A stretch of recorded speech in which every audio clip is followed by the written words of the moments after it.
It seems as though you may be New York's newest villain. Is that kind of the ultimate compliment? I guess I'm nowhere near Trae Young level, though.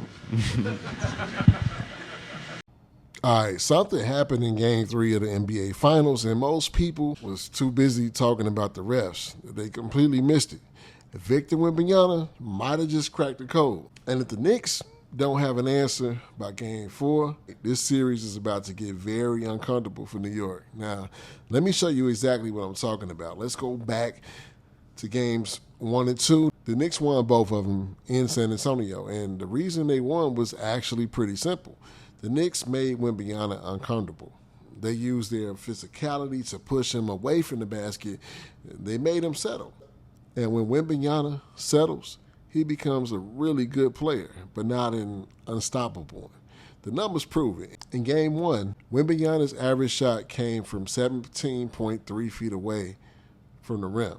17 feet. That's basically the free throw line extended. For a 7'4" alien, I mean, that's not a problem shot, but it's also not an automatic bucket. Now, Game 2, he moved a little bit closer, an average of about 15.2 feet, and still kind of perimeter heavy, still somewhat manageable for the Knicks defense. The Spurs lost both of those games, but in Game 3, it happened, right? Wembanyama's average shot distance dropped all the way down to 10.6 feet. That's a big difference. 10.6 feet, and that's practically in the paint. And that's in a zone where a 7'4" man with a 7'9" wingspan is simply unguardable. And the result, 32 points. He was cooking. 7 for 9 at the rim. 22 of those 32 points came either at the basket or from the free throw line. So the Spurs' offensive rating jumped to 123.7, their second most efficient game of the entire postseason. And the Knicks had their worst defensive performance of the entire playoffs.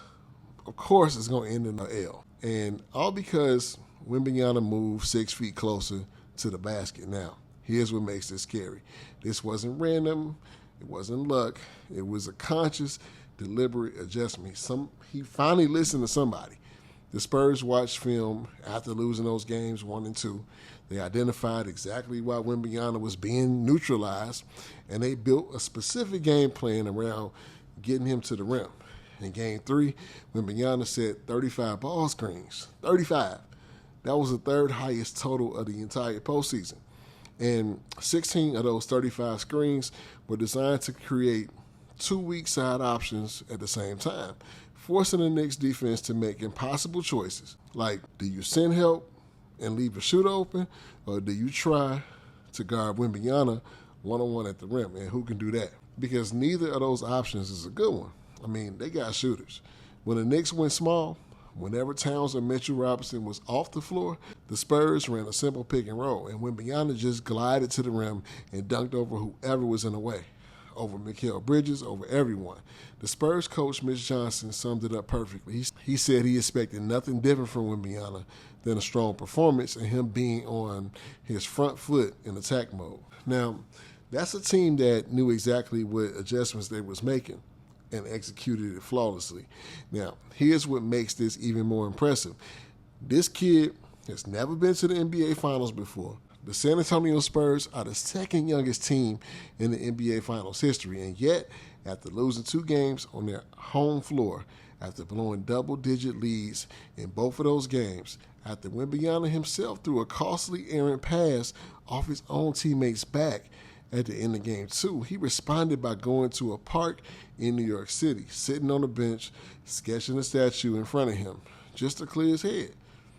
Then he came out and dropped 32 points in the most hostile basketball arena on the planet, Madison Square Garden. We all know what time it is. I mean, we're talking about Donald Trump in the building, celebrities everywhere, with 20,000 Knicks fans who hadn't seen finals basketball in years screaming at him, right? And see, he really laughed about it, literally laughed on the court. He's not a player who's rattled. That's a player who just figured out that he belongs here, and that should terrify every single Knicks fan. Now, let's talk about what New York has to do, because the Knicks, they're not really helpless. They still lead the series 2-1, and I'm actually going for the Knicks. They have home court advantage. They have Jalen Brunson, who matched Wembanyama's 32 points in Game 3. They have OG Anunoby, who been lights out. I never really felt this good about OG Anunoby in all the years he's played for the Knicks, but he's doing his thing. But here's the problem. The adjustment Wembanyama made isn't something that you just take away. You can't uninvent the pick and roll. You can't make Wembanyama forget that attacking the rim actually works. So the Knicks have two realistic options. Option one, Karl-Anthony Towns, man, he got to be a presence. Plain and simple. In Game 3, Towns was basically invisible offensively. We talking about 11 points, no three-pointers made. Towns stretches the Spurs defense when he's hidden from outside.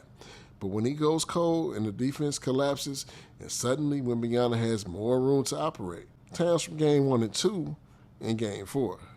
Option 2, the Knicks have to make Wembanyama pay for those rim attacks with fouls. Be physical. Make the drives cost him something every single time, because right now he's getting to the paint too easily. And a 7'4" man in the paint with no resistance is a death sentence for any defense in basketball. Now, here's the bottom line. The series is 2-1 in the Knicks' favor. New York is still in control. But what happened in Game 3 wasn't just a Spurs win. It was actually a message, a warning sign, right? Wembanyama just showed the entire league and the entire world that he can make adjustments at the highest level, okay? We talking about a dude that's 22 years old. Bro is really real. He's an alien, as they say.